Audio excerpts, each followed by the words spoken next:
This is the GMEA Middle School Technical Etude, excerpted from Weissenborn, Volume 2, number 27. It begins in G minor and concludes in B flat major. Same key signature for both keys. So I'm going to begin by playing through this just a little bit under tempo. I'll take you through some of the snags, some of the challenges I come up against, some of my recommendations for your preparation process, and then I'll give it a go with the metronome set at the marked tempo of 100.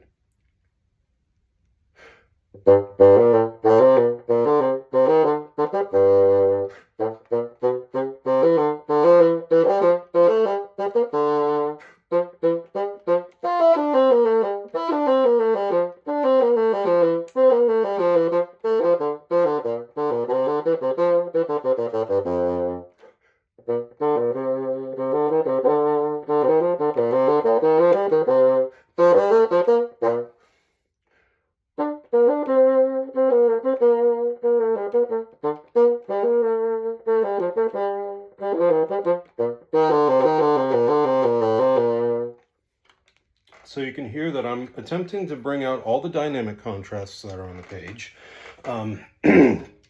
and adhering to the tempo that I've established from the beginning.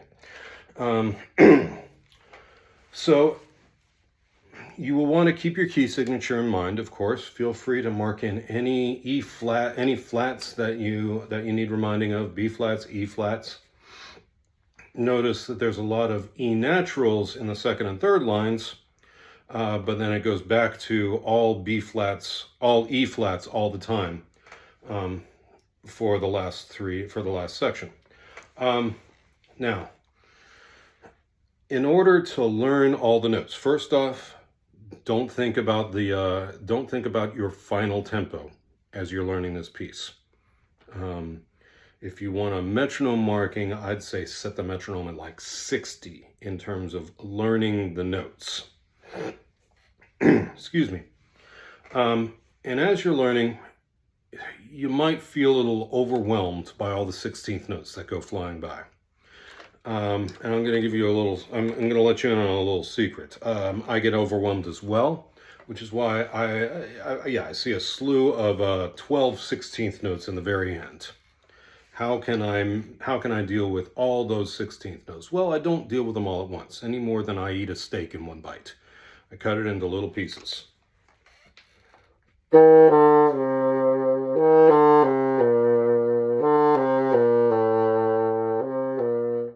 So you hear how I'm grouping it into groups of 4, and very specific groups of 4. Notice I'm not grouping them according to the beats.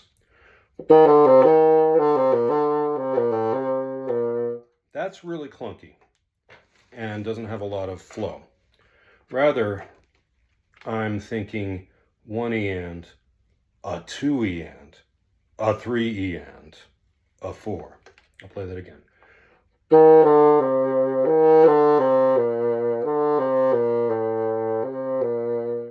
That's with the pauses, you can really hear my grouping. Without the pauses, I think you can still hear it.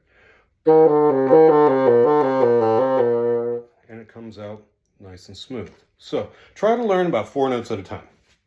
That's what my brain can hold, yours as well.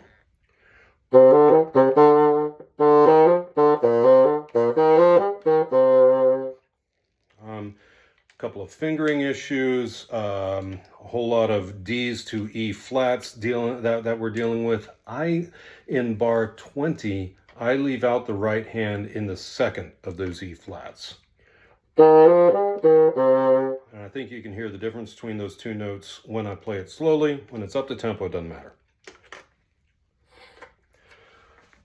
So now I'm going to set the metronome. Now I'm going to start the metronome at 100. It'll be a little bit faster than what I played. But keep in mind, the tempo of 100 is your ultimate goal, and I'll give you, and I'll let you in on a little secret.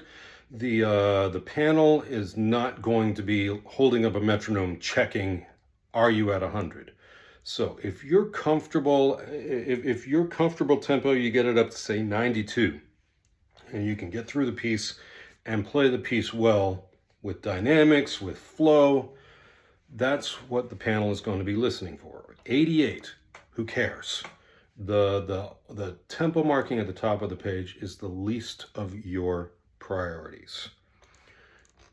Get so that you can present a comfortable product, musical performance, and if you're up to 100, that's great. If not, don't worry about it.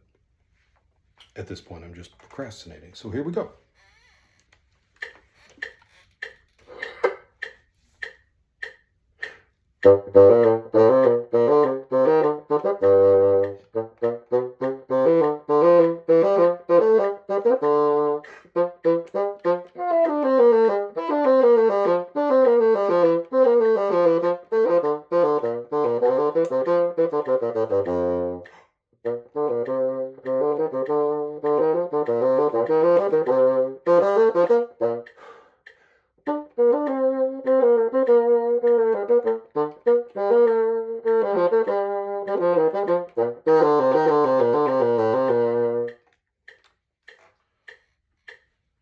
And if I can offer one last thought, practice your scales between bars 9 and 12. That's all the F major scale.